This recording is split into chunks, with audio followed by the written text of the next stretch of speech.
A key moment is the Ginsberg visit to Liverpool in 1965. So, at the risk of winding CP up and letting him go, Ginsberg on that trip described Liverpool as the centre of the creative universe. I'm just wondering if we could get any comments on the veracity of that statement. Well, that's because he got laid by several young rock musicians. I think that's exactly why he described it as that. There is no doubt at all that Ginsberg loved Liverpool, and particularly on that May visit of 1965. Yeah, I took him there. You took him there, Pete. But he spoke about it being, he said it had similar quality to San Francisco, didn't he? Yeah. He felt as if the waterfront, the levels of humour, interaction with the people who lived there, he liked the city on various levels, didn't he?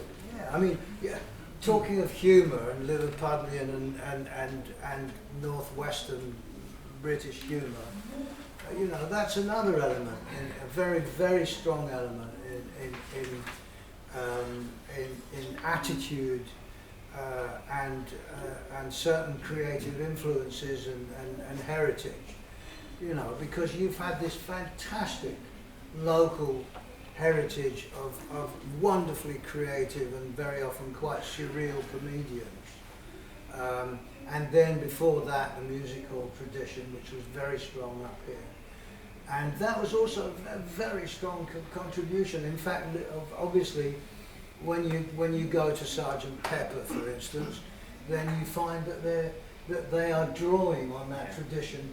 You will also find it very much in the poems of Roger McGough, in particular, who's very, very aware of all that stuff. I mean, that's northwestern stuff. I was just wondering, Pete, about the visit in 1965. I mean, clearly, that even if he hadn't visited Liverpool, he could have said that just because the Beatles were the world in 1965. Yes. To then visit and to have these two worlds going on, one up the hill in Liverpool Lakes with Hope Hall, with the Crack Pub, the Fairley got Adrian Henry and Brian, who he spent time with, and then going down the hill to the Cavern, which, all right, by 65 the Beatles had long left and didn't play again after 63, but you still had this rock and roll world, these kind of attractive boys and girls with their mop tops. It must have seemed like, in all that humour and warmth, it must have seemed like the centre of the creative consciousness. Well, I suppose it certainly was exciting to somebody who was very, very American and okay, he'd been sort of somewhat lionised in London to a small extent before he did the Albert Hall thing. But I think he was he did find it, he loved it. I mean, I always think of Ginsberg, I love some of his writing. I think he was a very good writer. I didn't love him as a person, he didn't love me as a person either. And I've always thought of him as a bit of a user, quite honestly. Quite honestly, I had a very interesting conversation with Miles, who wrote a very biography of Ginsberg. And Miles was very, very close to Ginsberg. And I said to Miles, Ginsberg doesn't come out of this very well. You love the guy, he was your close friend, which he never was anything to me.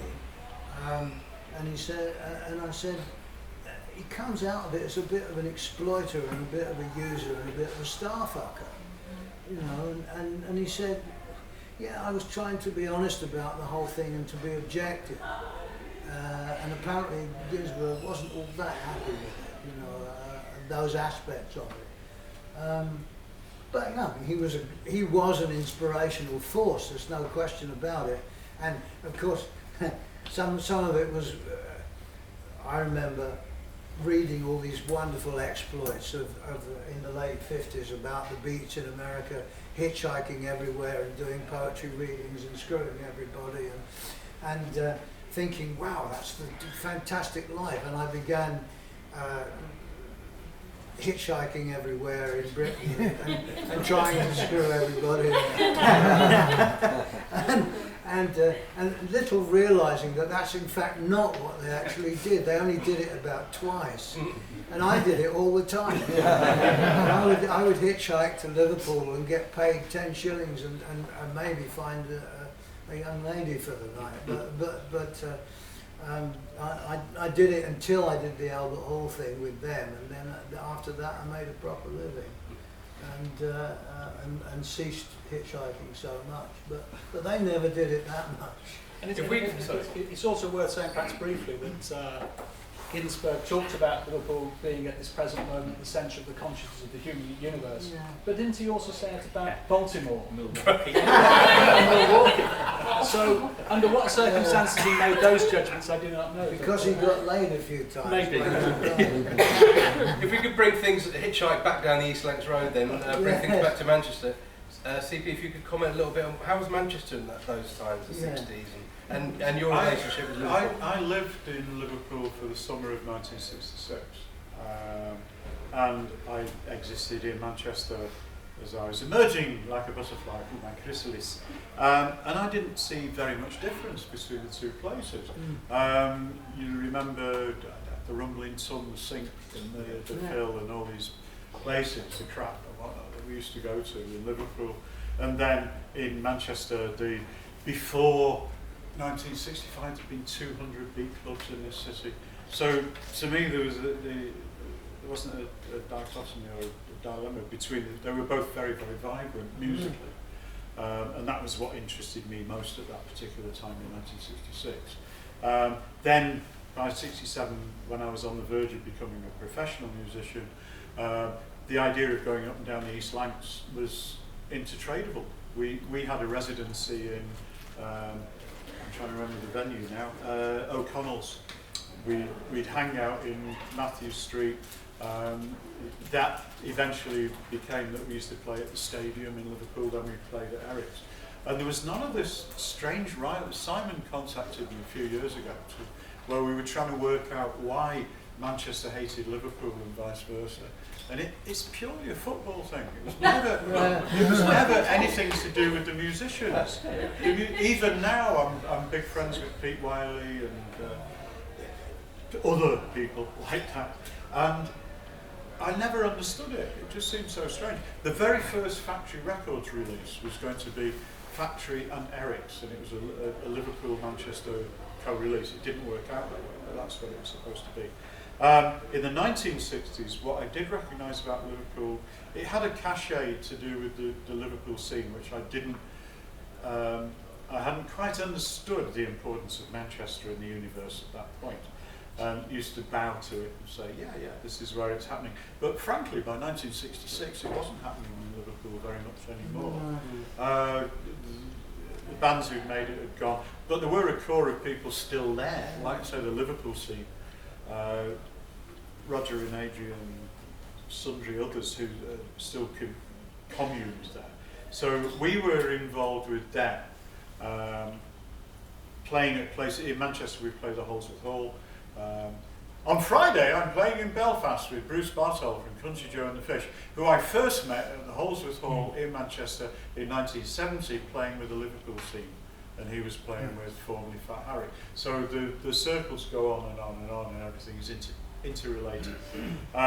So tribal stuff, though. It's very tribal. It's tribal because I remember being very friendly with people from Glasgow Art School. You know, I spent a lot of time in Scotland, and every year the Glasgow Art School would have a visit to Edinburgh Art School, and they would go over there and they would beat the shit out of the students, and it was a purely tribal compulsion. He tortures you about it was a purely tribal compulsion. You know, they had to do it because that was that tribe and that was that tribe.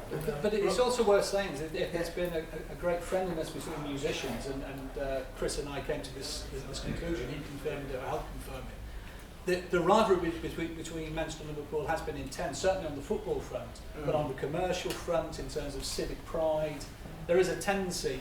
The cities are home to the two most successful football clubs, soccer clubs in the UK, and this has led to fierce fan rivalry at least. Can I ask a question actually of CP and others if necessary?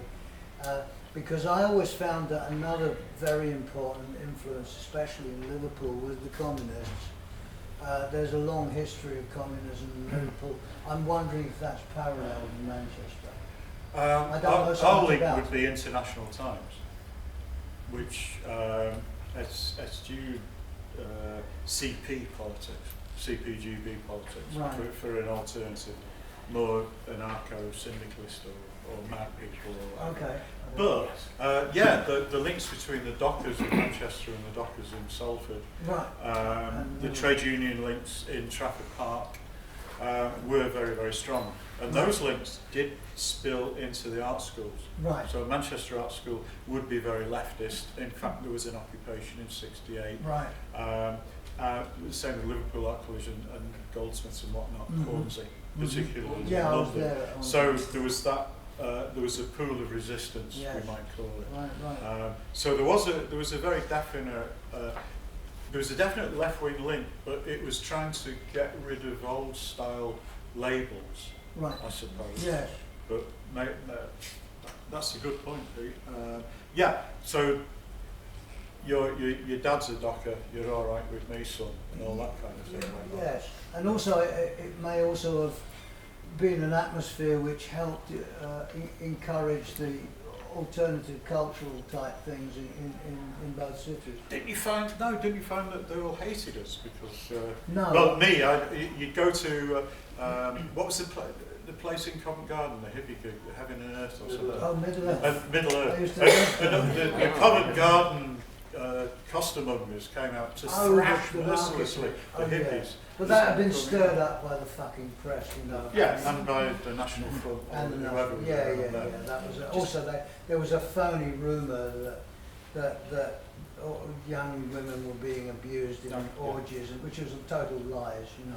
Probably. Well, the beat clubs in Manchester were shut down on a police report that men of colour were having relationships with our pure English Oh, girls. fuck that. And they passed a special act of Parliament in 1965 to All right. shut down the clubs in Manchester, called the Corporation Act.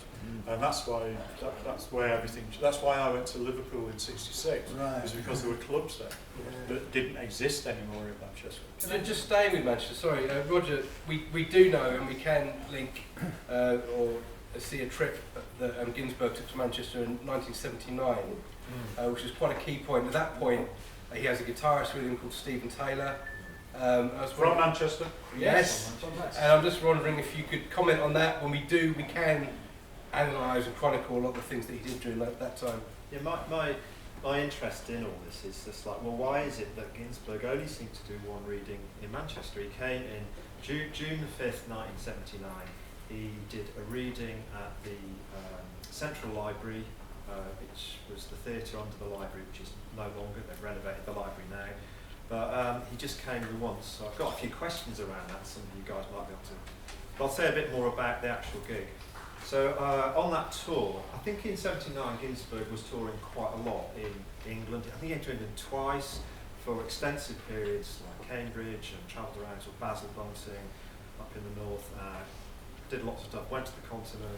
Later in the year he was in the Netherlands and in Italy. But there's this one moment where he turns up in Manchester. He does visit Manchester a few times, but as far as I know, unless anyone can clarify this any further, he's read in Manchester just the once. It was a fundraising gig for the Tibetan Buddhist Centre in Chorlton, and he was touring with Anne Waldman, Peter Orlovsky, and Stephen Taylor, guitarist. Anne Waldman had met Lama Jampatai, who's the English-born Lama who runs the Tibetan Buddhist Centre. Anne Waldman had met him, I think, the previous year, maybe in Bristol, and they talked about raising some money for the Tibetan Buddhist Centre in Bristol and in Manchester. So that's how this sort of came about. So they turned up in Manchester for the reading. And I've been trying to trace people. CP wasn't there, he was in New York, I think, at the time, hanging out with Andy Warhol or something. Something like that. Something like that. And various other people were there, so about anecdotal stories of the gig. It seems to be kind of a mixed gig. Some people say it was great. There was a splattering of punks in the audience, apparently, because it's interesting, the context. And it was just sort of not really commented on very much. I found one review by D.A. Callard. He's a writer who's based in Hebden Bridge, and there's quite a good review in the New Manchester Review about that. One or two photographs by the famous rock photographer Kevin Cummins. That seems to be the one photograph I can find of Ginsberg in any time around that, and that's at Reynard Road at the Buddy Centre. The day after, I think they stayed in Didsbury on the night of the 5th, did the reading, stayed in Didsbury in the Britannia Hotel, and then the next day they had a trip out to Dove Cottage, Wordsworth's Cottage, Grasmere, and again they went out with D.A. Callard in a borrowed Citroen station wagon and turned up at Dove Cottage. They were there quite late, driving through the rain, and I'm trying to locate photographs of that. I'm sure Ginsberg would have taken some photographs because he took his camera around a lot. Well, I mean, I'm interested, so that was it. Later on in the 80s, Alan Wise, some of you will know, he was sadly died recently, local concert promoter. He was Nico's manager from around 82 onwards. Nico lived in Manchester and gigged, and Alan Wise was her. Gregory Corso stayed with him for 6 months. Gregory Corso was stayed with Alan Wise. Yeah. Oh, okay. Didn't know that. So they'd come through. They come through Manchester. Well, Alan would I just welcome any junkie. just a brief comment from me on Gregory Corso. Gregory Corso was a really horrible human being. However, there was a complete and utter split down his middle because he created these wonderful poems which were incredibly funny, but as a person he appeared to have no sense of humour whatsoever. I've never seen anything quite like it. Very, very strange, and one or two other people that